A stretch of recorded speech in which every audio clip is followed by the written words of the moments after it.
simula ay nilikha ng Diyos ang langit at ang lupa. Ang lupa ay walang hugis o anyo, dilim ang bumabalot sa kalaliman. At kumikilos ang Espiritu ng Diyos sa ibabaw ng tubig. Sinabi ng Diyos, magkaroon ng liwanag.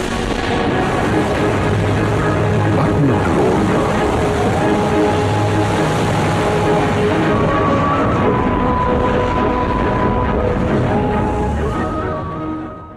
Sabi sa Biblia, tayo po daw galing sa alabok.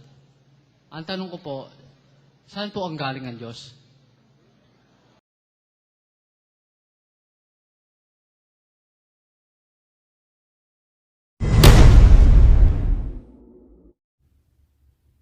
If God created the universe, what created God?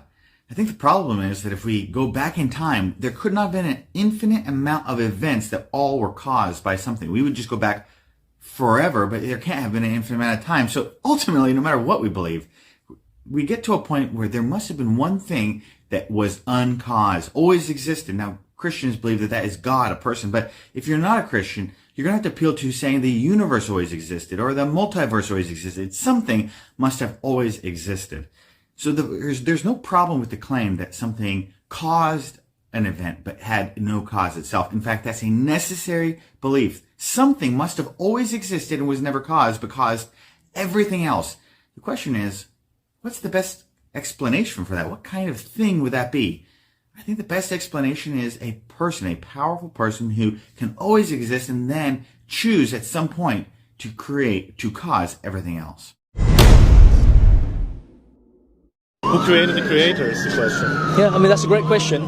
But the reason, you know why that question is illogical or it doesn't make sense? Because if you ask who created the creator, and then your next question would be, Yeah, who created and you'll have an infinite regression of creators, Exactly. and you'll never have a universe. So there has to be an uncreated entity to begin with. For the fact that we exist, the first entity must be uncreated. Kaya hanggang ngayon, meron pang mga things not known to man. At ang isa sa mga bagay na hindi natin makukuha, yung pinanggalingan ng Diyos. Although I believe na meron Diyos with all my heart, and I'm going to prove that, pero hindi natin masasabi kung saan ang galing ang Diyos. Kasi ang binabatayan namin, yung Biblia. Ang sabi ng Biblia, ganito sa 90 ng awit, ganito sinasabi sa 2. Bago nalabas ang mga bundok, o bago mo nilikha ang lupa at ang sanglibutan, mula nga ng walang pasimula hanggang sa walang hanggan, ikaw ang Diyos. From everlasting to everlasting, thou art God. Yun ang awit ni Moises. Mula sa walang pasimula hanggang sa walang hanggan. Wala na tayong impormasyon dun sa walang pasimula. Kasi totoo naman yan Although, merong hindi naniniwala na ang Diyos mula sa walang hanggan at papunta sa walang hanggan, merong hindi naniniwala. Pero, evidences that we have, physical as they are, will prove that there is eternity really. Walang informasyon sa Biblia na nagsasabi kung saan siya nanggaling at kung saan siya nagsimula. Pero, nakakapagtiwala na meron talagang Diyos dahil of all these things na ginawa, wala naman tayong ibang mapapag-isipan. Sino gumawa? Di naman magagawa ng tao. Hindi mo naman magagawa yung buwan, yung araw, yung bituin, hindi mo magagawa. Sarili mo nga lang, di mo kayang gawin But it is wise to believe that we are a product of an intelligent creator. Yun ang dapat natin makita.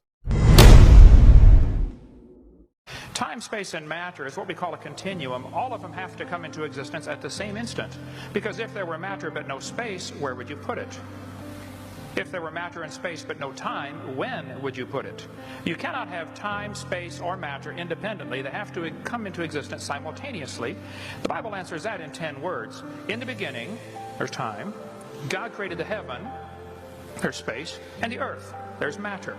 So you have time, space, matter created, a trinity of trinities there. Just, time is past, present, future. Space has length, width, height. Matter has solid, liquid, gas. You have a trinity of trinities created instantaneously, and the God who created them has to be outside of them.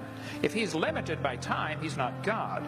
The guy who created this computer is not in the computer. He's not running around in there changing the numbers on the screen, okay? The God who created this universe is outside of the universe. He's above it, beyond it, in it, through it. He's unaffected by it.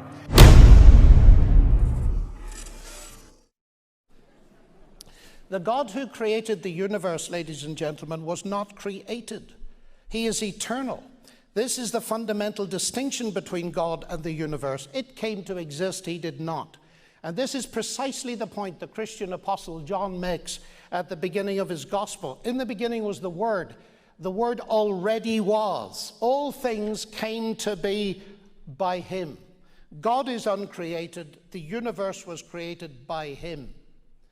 Now, I don't know whether Richard has difficulty with the concept of the uncreated.